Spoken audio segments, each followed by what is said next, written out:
Bismillahirrahmanirrahim. Assalamualaikum warahmatullahi wabarakatuh. Innal hamdalillah nahmaduhu wa nasta'inuhu wa nastahdihi wa nastaghfiruh wa na'udzu billahi min shururi anfusina wa min sayyiati a'malina. Man yahdihillahu fala mudilla lahu wa man yudlil fala hadiya lahu. Asyhadu an la ilaha illallah wahdahu la syarika lahu وأشهد أن سيدنا محمدا عبده ورسوله. اللهم صل وسلم وزد وبارك على سيدنا محمد عبدك ورسولك النبي الأمي وعلى آله وصحبه أجمعين. سبحانك لا علم لنا إلا ما علمتنا إنك أنت العليم الحكيم. Rabbi syrah li sadri wa yassir li amri wahlul 'uqdatam min lisani yafqahu qawli, amma ba'd. Alhamdulillah thumma alhamdulillah. Setinggi-tinggi kesyukuran kita rafa'kan kepada Allah atas nikmat serta limpahan kurniaan daripada Allah. Dengan izinnya kita dapat berkumpul dan berhimpun pada malam ini. Kita bersama-sama dalam siri yang ke-25 pengajian fiqh mazhab al-Imam Asy-Syafi'i berpandukan kitab fiqh manhaji, iaitu bab berkaitan dengan akhwal syakhsiyah, iaitu bab nikahan ataupun perceraian dan seumpamanya. Pada pengajian yang lalu kita sudah sama-sama bincangkan bab berkaitan dengan iddah. Iddah sudah kita bincangkan lebih kurang dalam 2 siri. Maka insya-Allah kalau nak dapatkan lebih pendetailan ataupun lebih penjelasan, maka boleh rujuk pada perbincangan yang lalu.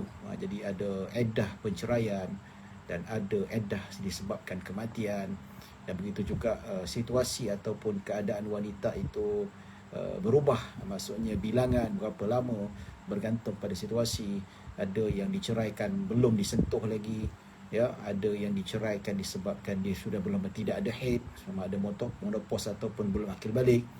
Jadi begitu juga yang diceraikan dalam keadaan dia masih boleh keluar haid, diceraikan dalam keadaan mengandung. Maka itu ada tempoh-tempoh yang berbeza. Maka kalau kita nak dapatkan pencerahan ataupun pendetailan, maka tuan-tuan dengan secara bebasnya boleh merujuk pada bab ataupun siri yang ke-25. Dan pada malam ini kita nak bincangkan iaitu berkenaan dengan nafkah. Nafkah ni biasa nafkah lah bila bersebut pasal perkahwinan, dia sebut pasal penceraian, sebut pasal iddah, maka disebut juga dengan nafkah.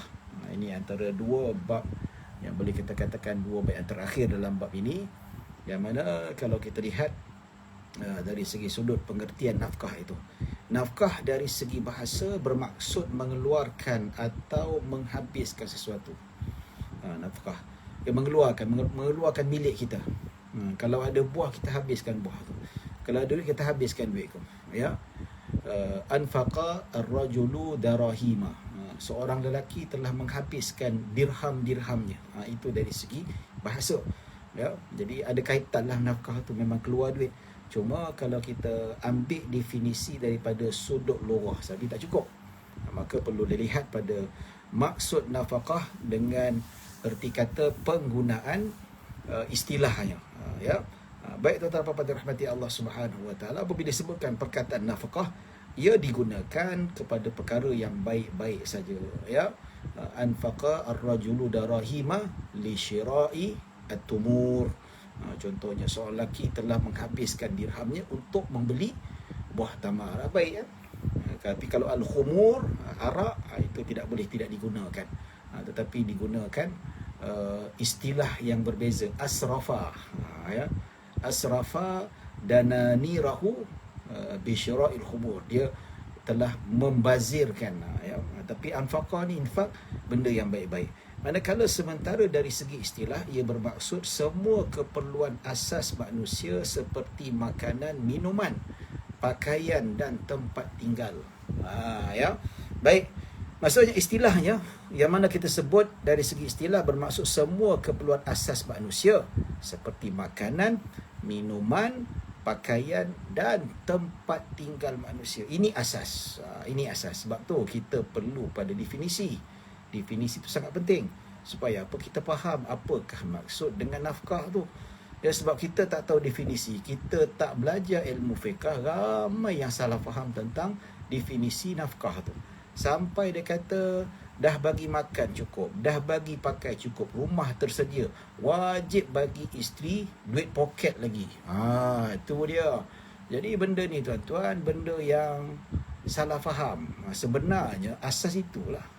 Tapi kalau nak lebih tu terserah pada suami lah. Ihsan dia, betul tak? Biasa ihsan suami bagilah, betul tak? Ya.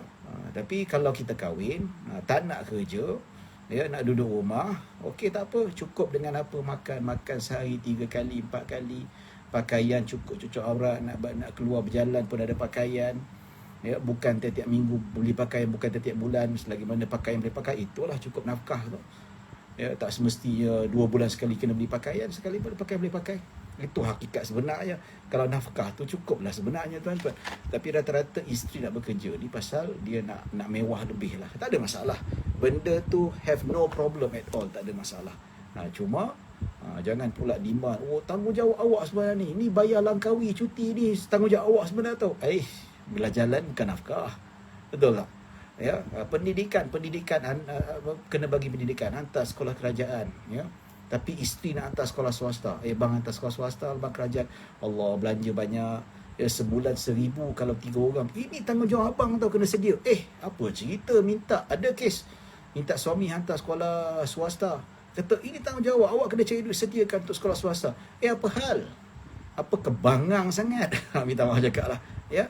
Sekolah kerajaan ada, disediakan, cukup tempat, apa semua.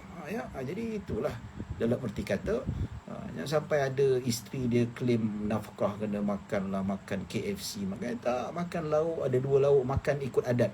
Adat macam mana? Kita okey, tak adalah makan nasi, lauk tak ada, tak boleh juga, kena ada lauk yang sihat, lauk yang segar, bukan lauk yang dah basi apa semua, makan yang mengenyangkan, mencukupi. Itu nafkah, ya. Baik. Ia dinamakan nafkah kerana ia dikeluarkan atau dihabiskan untuk tujuan keperluan asas tersebut. Nama pun keperluan asas. Ya. So sekolah swasta tu bukan keperluan asas. Tapi kalau duit lebih tak ada masalah, boleh je, no problem. Kita tak mengingkari perkara itu. Betul tak? Ya, kalau duit lebih nak pergi Langkawi, silakan, no problem. Kita tak mengingkari perkara itu benda yang bagus, alhamdulillah, ihsan namanya. Maksudnya bawa anak berjalan, ya, beli beg mahal, beli handset untuk isteri, itu ihsan, dia bukan satu keperluan. Ya, susahlah nak kontak, yalah, kalau nak kontak pun senang, murah pun boleh. Tapi ini jenis nak minta iPhone 12 dan sebagainya, ya penatlah suami dan sebagainya. Ya, tuan-tuan dan puan-puan dirahmati Allah Subhanahu wa taala. Baik, jenis nafkah. Ya, terdapat 5 jenis nafkah. Ya, nafaqah. Buku ni dia eja ikut Arab betul lah.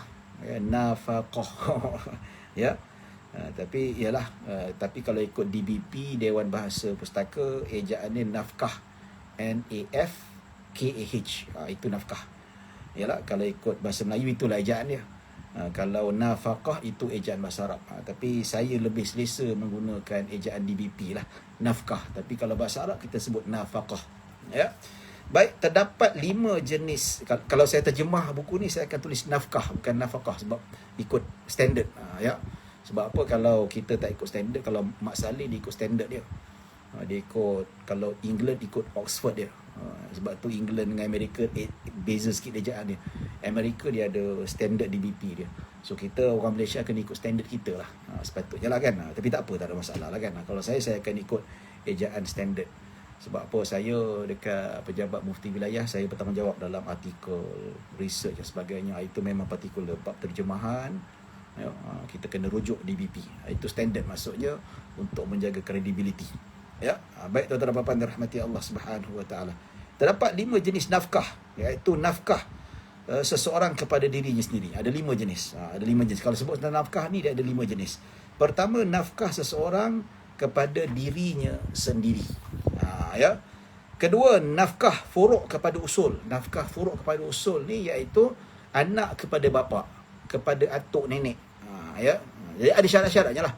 Jadi bila sebut anak kena tanggung mak bapak, dia ada syarat-syaratnya. Bukan semua mak bapak wajib ditanggung.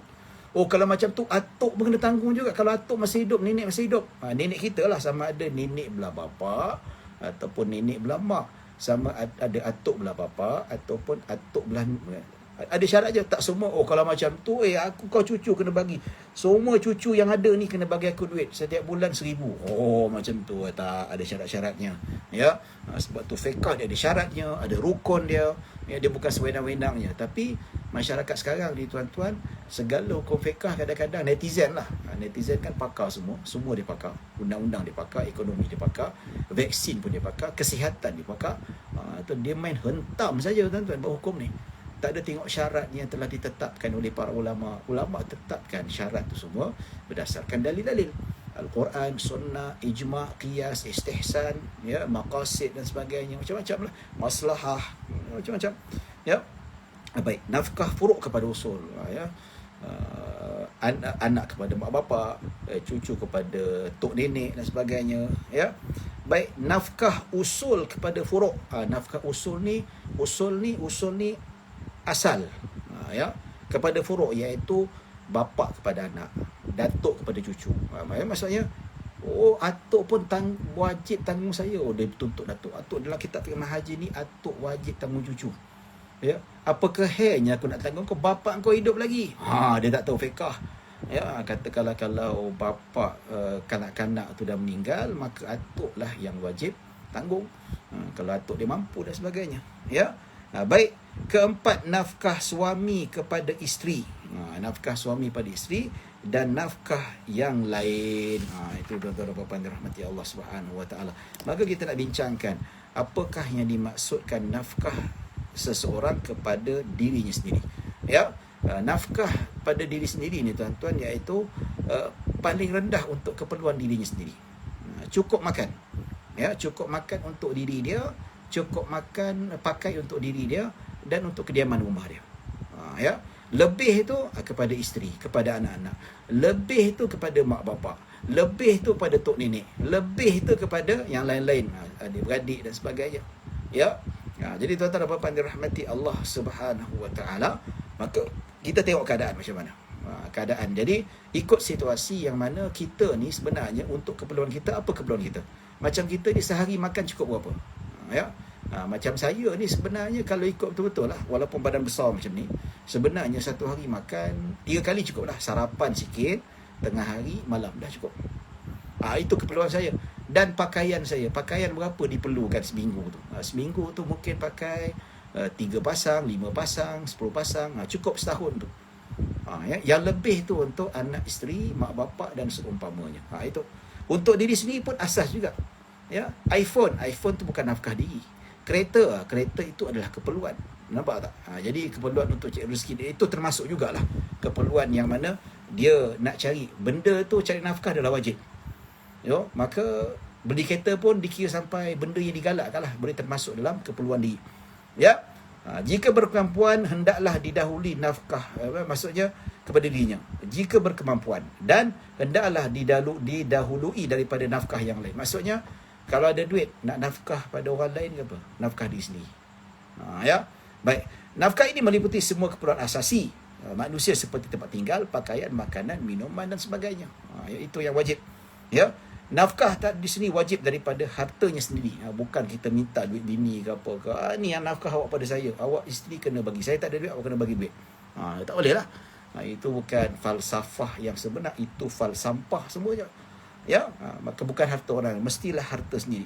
Ya, dalilnya apa? Dalil Nabi kata ibda binafsik fatasaddaq alaiha. Nabi kata ada duit, mulakan sedekah untuk diri kamu sendiri. Maksudnya nafkah untuk diri sendiri. Fa in fadala syai'un fali ahlika. Ya, jikalau ada lebih maka untuk isteri kamu dan anak-anak kamu. Ya, wa in fadala an ahlik falidhi qarabatik. Maka kalau lebih daripada itu, iaitu ahli keluarga kamu yang terdekat. Ya. Dan selepas itu yang masih berbaki beri kepada mereka seterusnya. Kalau kata ada lebih, bagi mak bapak, tanggung mak bapak. Kalau mak bapak miskin, kalau ada lebih, bagi pada yang cucu ke, bagi pada tok nenek dan sebagainya. Ya. Itu disebutkan dalam hadis Nabi SAW. So untuk diri sini adalah wajib. Baik, nafkah usul kepada furuk. Bapa dan datuk ke atas wajib memberi nafkah. anaknya, cucu dan ke bawah. Nampak tu? Ya. Oleh itu bapa bertanggungjawab memberi semua jenis nafkah kepada anak-anaknya, sama ada lelaki atau perempuan. Jika mereka tidak mempunyai bapa, maka datuk wajib mengambil tanggungjawab tersebut. Nampak tu? Kalau bapa dah meninggal, ya, so atuk ni berkemampuan, maka wajiblah datuk menanggung cucu dia. Tapi let's say kalau datuk pun miskin, ya, cukup untuk dirinya dan cukup untuk isterinya saja, makan cukup, tak ada lebih, ya. So macam mana? Anak-anak tu wajib ditanggung oleh pusat zakat. Nampak tu, ya. Kalau pusat zakat tak ada, katakanlah duduk dekat negara-negara orang kafir, siapakah yang tanggung? Cucu datuk tak mampu nak jaga dia. Dan memang datuk dia miskin, cukup makan saja, ya. Kedua, tak ada baitul mal dekat negara kapiak ni, tuan-tuan. So siapa? Orang kaya di sekeliling dia, orang kaya Muslim yang ada tu. So orang kaya yang Muslim, yang kaya tu, maka dia mesti wajib tanggung kalau tidak ada pusat zakat. Tapi kat Malaysia ni tak ada jenis masalah lah, ya. Itu tak ada apa-apa, dirahmati Allah. Jadi kalau macam kat UK tu, macam saya duduk kat sana, ada pusat zakat dia, ada badan yang memang mereka ini kutip zakat, ya, ada foundation dia kutip zakat, dan diserah kepada fakir miskin dan seumpamanya, ya. Baik tuan-tuan dan puan dirahmati Allah Subhanahu wa taala. Baik, begitulah datuk tanggungjawab. Kalau moyang hidup lagi kan, atuk dah meninggal, siapa lagi? Bapa dah meninggal, moyang hidup lagi, cucu miskin, tak ada siapa nak jaga, moyang jaga pokoknya. Katakanlah moyang di umur 100 lebih, sihat walafiat, anak dia dah meninggal, cucu dah meninggal, cicit dia kecil lagi, ya, bawah 2-3 tahun, tak ada siapa nak jaga. Dia ambil, dia bagi makan, dia bagi apa, ya, keperluan hantar sekolah, pendidikan, tempat tinggal, pakaian, ya. Baik, mati Allah Subhanahu wa taala, ya. Dalilnya banyak, dalilnya disebut surah Al-Baqarah ayat 2233, surah At-Talaq ayat ke-6, boleh bacalah, ya. Begitu juga berdasarkan hadis Nabi sallallahu alaihi wasallam, ya, ada seorang wanita mengadu pada Nabi sallallahu alaihi wasallam, wahai Rasulullah, aku ada anak, aku ada suami aku dikedekut, dia tidak memberi cukup nafkah untuk diriku dan anakku, ya. Maka Nabi sallallahu alaihi wasallam kata, khudhi bil ma'ruf ma yakfiki wa libniki. Nabi kata, ambil yang mencukupi untuk diri kamu dan anak kamu. Maksudnya suami dikedekut, bagi tak cukup, maka isteri boleh curi, tapi curi sekadar yang cukup saja. Kalau suaminya hanya bagi makan sehari 2 kali, sedangkan mereka memerlukan 3 kali ikut uruf, maka boleh curi untuk tambah 1 lagi makan. Jangan pula diambil untuk 2 kali makan, tak boleh, ya. Tapi katakanlah suami dia bagi sebulan, saya bagi awak sebulan untuk kamu dengan anak kamu, cukup sehari 2 kali makan. Tak cukup lah. So boleh curi duit dia, dah minta baik-baik, cakap baik-baik, dia tak nak juga, boleh curi duit dia untuk tambah lagi portion untuk cukupkan sekali makan setiap hari. Itu tak apa, ya. Ini hadis yang sahih dalam Sahih Bukhari dan Muslim, ya. Baik tuan-tuan dan puan-puan dirahmati Allah Subhanahu wa taala. Baik, sekarang kita nak masuk syarat wajib nafkah, usul kepada furu', ya. Macam mana masuk syarat dia apa? Bilakah bapa wajib menanggung anaknya? Bilakah datuk wajib menanggung cucu? Ini syarat-syarat dia. Pertama, mereka mempunyai makanan yang melebihi keperluan diri dan isteri untuk tempoh sehari semalam. Ya. Kalau dicongak gaji dia lah, katakanlah saya ni, kalau mak bapak saya miskin, macam mana saya nak tahu saya ni wajib memberi nafkah kepada mak bapak saya yang miskin? Kalau saya wajib, kalau saya mampu, maka saya wajib tanggung mak bapak saya. Kalau kira-kira tak cukup untuk saya dengan anak-anak saya, maka saya tak wajib tanggung mak bapak saya, walaupun mereka miskin sekalipun, ya. So siapa yang tanggung mak bapak saya kalau saya tak mampu?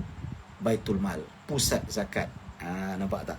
So pusat zakat, dan begitu juga dari segi sudut keperluan yang lain, contohnya lah, ya. So macam mana? Disebutkan di sini melebihi keperluan tempoh sehari semalam. Okey, kalau ikut sekarang ni, kita nak ambil sehari semalam, ya, kita kira sebulan gaji. Ya. Sebulan gaji kalau kita potong sehari makan. Sehari semalam makan. So makan tu kalau kita tolak sehari, average sehari berapa untuk kita satu family? Katakanlah saya 5 orang, satu hari RM30. Untuk makan yang sederhana. Ya. Kalau makan luar tak cukup tuan-tuan. Sehari RM30 tu mewah tu. Bukan mewah lah. Bolehlah makan 3 kali. Beras. Sebab apa? Masak sendiri jimat. Katakanlah sehari 30. So 3 kali 3 iaitu 900 untuk saya dan anak isteri saya. So 900 cukup. Okey, ada lebih tak? So ada lebih 2-3 ribu lagi. Okey. Tolak kepala lain. Tolak bayar rumah. Bayar rumah apa? 1,000. Tinggal dan tolak keperluan lain kereta. Nampak? Ya. Jadi bila tolak tu semua ada lebih tak? Kalau ada lebih bermakna kita wajib tanggung mak bapak kita yang miskin. Nampak tu? Ya. Kita wajib tanggung mak bapak kita yang miskin, ya. Baik, hanya jika makanan yang dimiliki hanya cukup digunakan dalam tempoh tersebut untuk dirinya saja atau untuk diri dan isteri dan tidak wajib memberi nafkah kepada furuknya. Ya. Katakanlah dia ni tapi jangan berlaku lah tuan-tuan, jangan berlaku. Ya. Jangan berlaku. Katakanlah dalam hal ini ulama berselisih pendapat. Ya, berselisih pendapat. Siapa yang wajib bagi anak nafkah ke bagi isteri nafkah? Mana lebih utama? Ya. Tapi kalau ikut sebagian ulama kata isteri lebih utama daripada anak. Baik. Katakanlah makan cukup-cukup untuk dia dengan isteri saja, anak tak cukup duit. Adakah wajib dia bagi nafkah? Nak bagi nafkah tak ada duit. Cukup untuk diri dia. Kecuali kalau biasa di bapak korban lah kan. Ini cerita hukum. Untuk diri dia dan isteri dia. Untuk anak wajib tak? Dalam hal ni cukup untuk diri dia dan untuk isteri dia. Hukum, cerita hukum, tak wajib. So anak macam mana? Anak zakat ambil alih lah. Itu yang berlaku pada zaman Nabi SAW. Dan itu yang berlaku pada zaman Khulafa Ar-Rashidin. Ya. Ada lelaki itu memang tak cukup makan. Tak cukup makan. Jadi Baitul Mal yang tanggung. Ya. Ada sahabat Nabi tak makan. Sampai anak-anak dia makan. Sampai perut dia tu boleh mencecah, boleh apa tu. Ya. Jadi sahabat Nabi Khulafa Ar-Rashidin bagi makan dan seumpamanya. Ya. Baik, kedua, furuk adalah orang yang fakir. Furuk tu orang yang fakir. Katakanlah furuk tu maksudnya di samping masih kecil, tua atau gila. Nampak tu. Mestilah furuk tu fakir. Contohnya lah, ya. Katakanlah atuk ni nak tanggung cucu dia. Wajib tak datuk tanggung cucu dia? Ya, pertama tadi cukup untuk dia, lebih, ada lebih untuk diri dan isteri dia ada lebih, maka dia wajib tanggung cucu dia. Kalau tak ada lebih, maka zakat akan ambil alih. Baik, dan kedua pula, kalau furuk itu cucu dia tu kaya, mak bapak tinggalkan harta banyak, so atuk tak wajib. Ya, atuk tidak wajib. Sebab apa? Cuma atuk dia jadi pemegang amanah ataupun bapak dia lantik pemegang amanah. Katakanlah bapak dia tinggalkan juta-juta duit, so pemegang amanah dah siap-siap bagi upah dah tuan-tuan, dia allocate-kan tiap-tiap bulan masukkan anak dia 2,000. Ya. Jadi atuk dia tak wajib allocate. Di samping dia masih kecil. Ya. Ada juga yang dewasa tapi tak ada duit. Pekerja lah. Kena pergi kerja. Katakanlah dia kata, cucu saya ni umur dah 20 tahun. Ya. Dah habis belajar dah. Ya. Tapi saya kena tanggung dia juga. Pasal apa? Dia duduk rumah tak bekerja. Tak boleh lah macam tu. Ya. Kalau saya macam tu, perambat dia. Kau keluar pergi cari kerja. Kalau nak sambung belajar, diploma sambung degree, yes, aku tanggung. Ya. Tapi pergi cari kerja, pergi apa, barulah tanggung. Nampak tu? Ya. Masih kecil, tua atau gila. Ataupun katakanlah furuk dia tu tua sangat ataupun gila lah. Gila. Walaupun dah dewasa sekalipun, gila tak mampu nak bekerja. Maka datuk yang ada lebihan untuk tanggungan dirinya, maka dia wajib tanggung furuk ni ataupun cucunya yang sudah gila. Ya. Baik, oleh itu nafkah furuk yang masih kecil, yang fakir ataupun tidak mampu bekerja, tak mampu bekerja sebab cacat, paralyzed dan seumpamanya, ya. Dan furuk yang fakir dan gila adalah tanggungjawab bapa dan tanggungjawab datuk kalau bapa tak ada. Jika bapa tidak ada, ia menjadi tanggungjawab datuk. Ya. Yang dimaksudkan dengan fakir di sini adalah tidak mampu bekerja. Bukan malas bekerja. Ya, tidak mampu bekerja.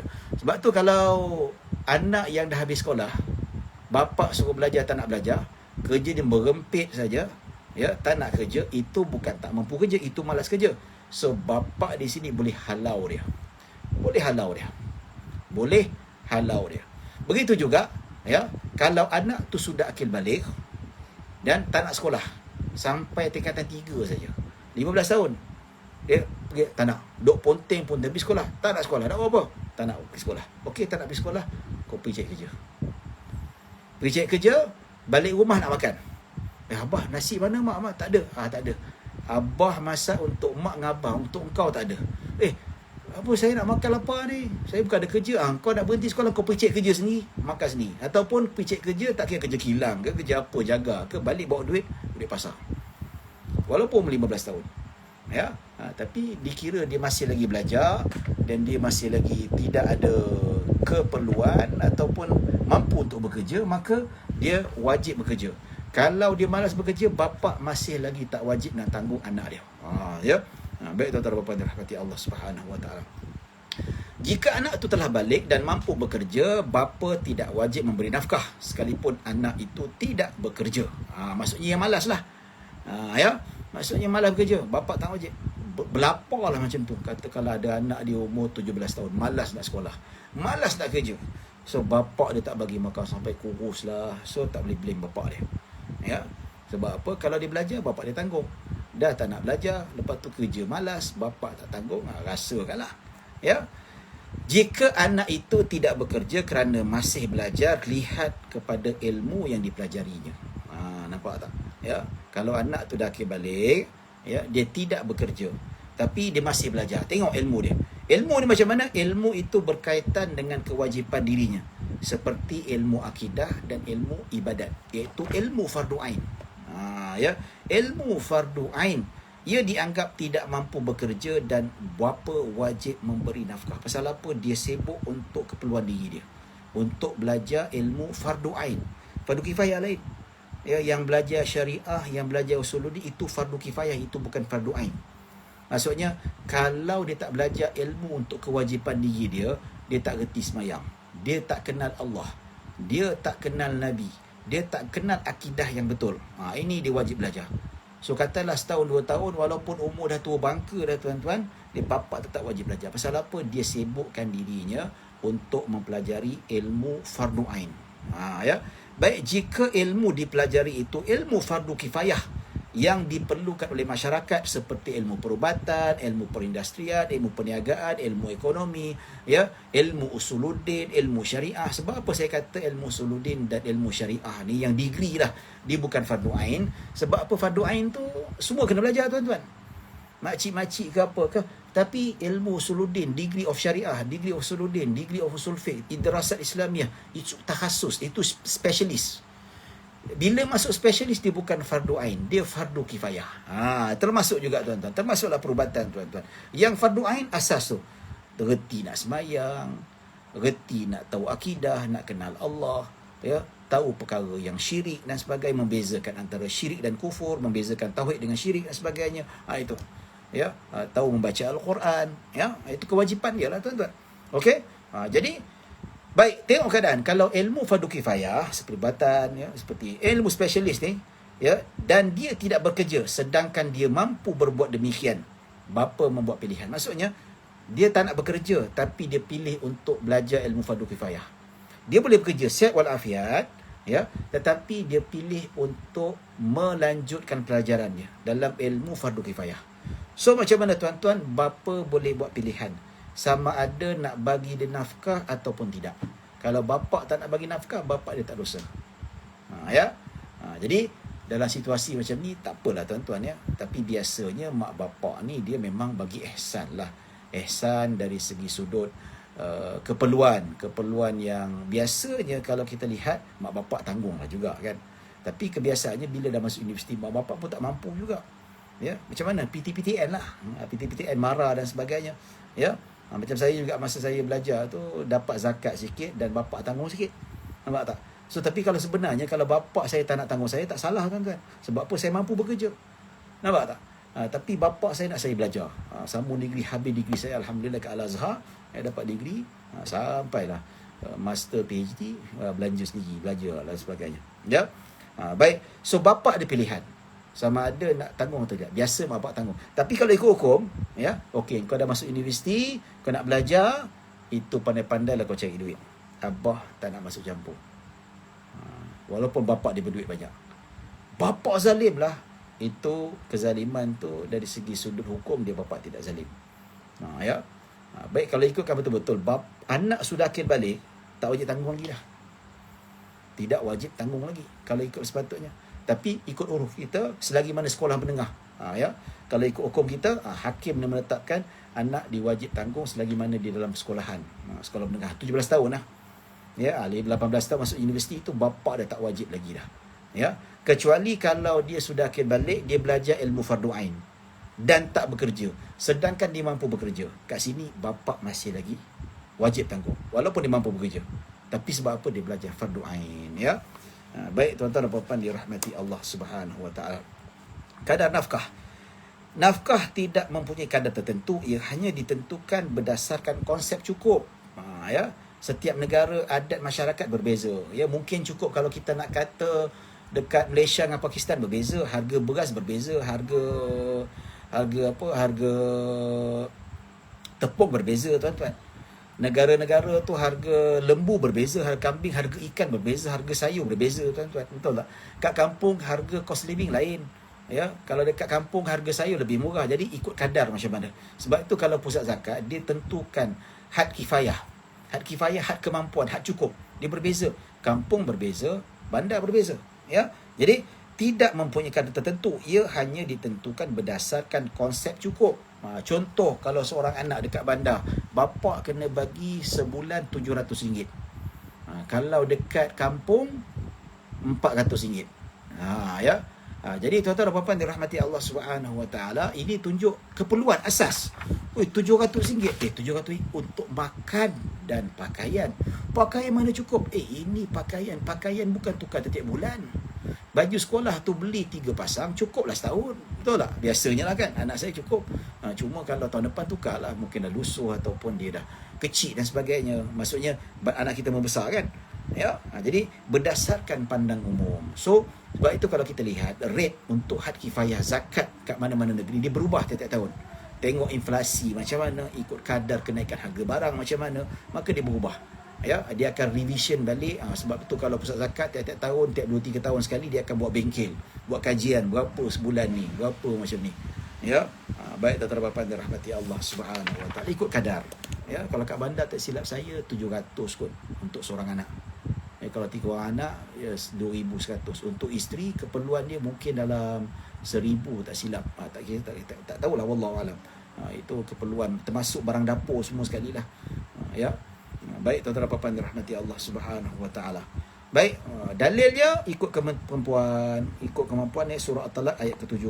Boleh baca sendirilah surah At-Talaq ayat 7 itu dalilnya. Sebab kita nak menjimatkan masa. Okey. Baik, nafkah yang tidak diberi pada waktunya. Ini penting ni.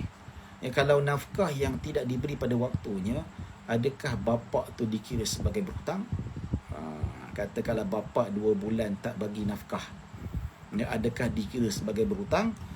Baik, dalam mazhab Syafi'i dan jumhur ulama mengatakan ia tidak dikira sebagai hutang. Kalau lambat bayar ke, tak bayar ke, kalaupun bapa sengaja tak nak bayar, dia berdosa. Dosa besar lah. Ya. Tapi dikira hutang tak? Katakanlah bapa tak bagi nafkah selama 3 tahun. Kena hutang pada anak tak? Hutang pada isteri kan tidak dikira sebagai hutang.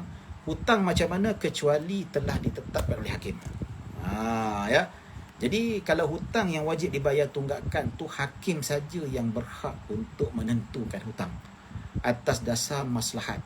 Ya. Tapi kalau ikut asasnya, ia bukanlah sebagai hutang. Sebab itu, nafkah yang tidak diberikan kepada furu', iaitu kepada cucu, kepada anak, tidak menjadi hutang kepada pemberi nafkah apabila ia tidak diberikan pada waktunya. Ini disebut dalam kitab fiqh haji. Hal ini adalah kerana nafkah merupakan pertolongan daripada usul kepada furu'. So bila disebutkan sebagai pertolongan, dia bukan lagi sebagai satu perkara yang hutang. Saya tolong awak. Ya, okey, saya nak tolong awak. Saya ada duit nanti, saya nak tolong awak. Kita pula tuntut, kita lambat bagi, kau hutang aku. Pertolongan tidak dikira sebagai hutang. Oleh itu, ia bukanlah pemilikan hak tertentu. Dia bukan hak anak, tetapi ia diberikan kerana hubungan kekeluargaan. Nampak tak? Ya, maksudnya furuk ataupun anak ataupun cucu mendapatkan keperluan daripada nafkah. Jika berlalu sesuatu keperluan dan anak tidak meminta nafkah, katakanlah anak tu tak perlu nafkah, katakanlah duit cukup, makan cukup, ya, dia ada duit lebih, ya, bapa tak bagi nafkah. Ya. Jadi bila bapa tak bagi nafkah sebab anak tidak memintanya untuk ditampung, contohnya belanjaan keperluan itu, untuk menjaga kehormatan diri, dia malu nak minta bapa dia.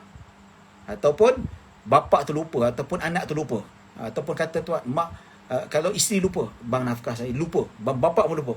Ya, adakah dikira berhutang? Tidak dikira sebagai hutang. Kalau bapa lupa nak bagi. Ya, kalau isteri lupa nak minta, ataupun anak sengaja tak nak minta pasal malu, contohnya lah kan. So 3 bulan tak minta. So kira hutang tak? Tak kira hutang. Tak wajib. Terlupa. Kenapa tak minta? Kenapa tak tuntut? Ya. Jadi tuan-tuan dan puan-puan dirahmati Allah Subhanahu Wa Taala, maka hukum nafkah itu adalah bukan hutang. Tetapi jika berlaku perselisihan, dituntut, katakanlah dituntut terlalu lama, ya, ataupun memang naik lemak, kalau tak dituntut akan menyebabkan dia engkari tanggungjawabnya, maka di sini tuan-tuan, hakim wajib menyelesaikannya. Macam mana kalau bapa tak nak bayar, kata selagi mana tak hutang, tak payah bayarlah. Oh, ini jenis lelaki haram je macam ni tuan-tuan, dia tak nak bayar. So dia boleh kata, okay, kalau macam tu saya tak nak bayar lah tuan-tuan. Ya, dia tak nak bayar pasal apa? Tak hutang, tak apa. Ya, alah dosa boleh taubat. Tak takut dosa tu ada tu. Alah kalau tak bayar pun hutang pun. Kalau dosa je nanti aku taubat lah. Kena minta maaf pada isteri dengan anak-anak tu. Nampak tak? Ya, kesalahan bukan pada Allah saja, kesalahan pada anak dan isteri tak bagi tanggungan. Nampak? So macam mana hakim wajib menyelesaikan? Hakim kena perintah. Kau kena bagi nafkah. Cari dia nafkah. Kalau tidak masuk penjara. Kalau tidak kena hukum ta'zir. Ya. Kalau tak ada, hakim boleh tentukan sebagai hutang. Ya. So, dekat mahkamah ni kata ustaz, kita tengok dekat mahkamah syariah ni, dalam mazhab Syafi'i tak hutang, tapi kenapa mahkamah boleh tuntut bayar tunggakan oleh suami? Sebab hakim ada budi bicara, hakim ada kuasa untuk tentukan. Tapi kalau hukum asal, anak kata itu hutang, tidak. Tapi kalau isteri nak tanggung, dia kata, awak isteri tak guna, suami tak guna, 10 tahun tak pernah tanggung. Saya duk minta telefon, awak tak pernah bagi. Tak apalah, bukan hutang pun, saya minta maaf lah macam tu. So isteri tak puas hati boleh bawa ke mahkamah untuk tuntut supaya hakim declare sebagai hutang. Ya. Baik tuan-tuan dan puan-puan dirahmati Allah Subhanahu Wa Taala. Ataupun disebutkan dalam kitab fiqh, bapa tak nak bagi hutang. Ya, bapa tak nak bagi nafkah. So apa dia boleh buat tuan-tuan? Dia boleh lakukan, katakanlah makan tak cukup, dia pergi kedai, dia beli sayur, dia beli beras, hutang atas nama suami, hutang atas nama bapa. Boleh tak? Boleh. Nampak tak? So dalam kitab fiqh boleh. Kalau kata babak degil sangat, so nanti kalau nak minta bayaran, jangan minta dekat saya, minta dekat bapa saya. Tapi dengan syarat, dengan izin mahkamah. Ya, dalam kitab fiqh sebut dengan izin mahkamah. Kalau macam tu, kalau tidak minta izin mahkamah, isteri ataupun anak tidak boleh tuntut hutang atas nafkah yang suami enggan bayar. Ya. Dan begitu juga kalau nafkah itu yang mana dia nak hutang dekat kedai atas nama suami dia ataupun anaknya, boleh, tetapi dengan izin hakim. Dan begitu juga dalam kitab fiqh, kalau suami terlupa nak bagi nafkah, betul-betul terlupa, ya, ataupun isteri lupa nak minta, anak lupa nak minta, maka bukan dikira sebagai hutang. Hakim tidak boleh mensabitkan nafkah yang tertunggak itu sebagai hutang. Tak boleh sama sekali tuan-tuan. Ya, tidak sah dan tidak dibenarkan. Okey. Baik. Jadi bila disebutkan tentang perkara itu tuan-tuan, kita nampaklah dari segi sudut hakim ni ada budi bicara dia. Ya, ada pertimbangan daripada hakim itu sendiri. Dan begitu juga kalau isteri dan anak sengaja tak nak minta. Dah tahu suami dia pelupa, dia sengaja tak minta, dia malulah nak jaga maruah. So itu juga hakim tidak boleh sabitkan sebagai hutang. Kenapa tak minta? Kalau lupa kena ingatkan. Fazakir, kena ingatkan. Zakir, ingatkan dia. Ya, jadi sama juga. Jadi itulah pertimbangan-pertimbangan. So hakim biasa akan kata, okey, kamu diingat kata setiap bulan saya SMS minta, dia tak pernah bagi. Setiap bulan saya call minta, tak pernah bagi. So hakim kata tunggakan ni kau kena bayar. Ya. Baik tuan-tuan dan puan-puan yang dirahmati Allah Subhanahu wa taala.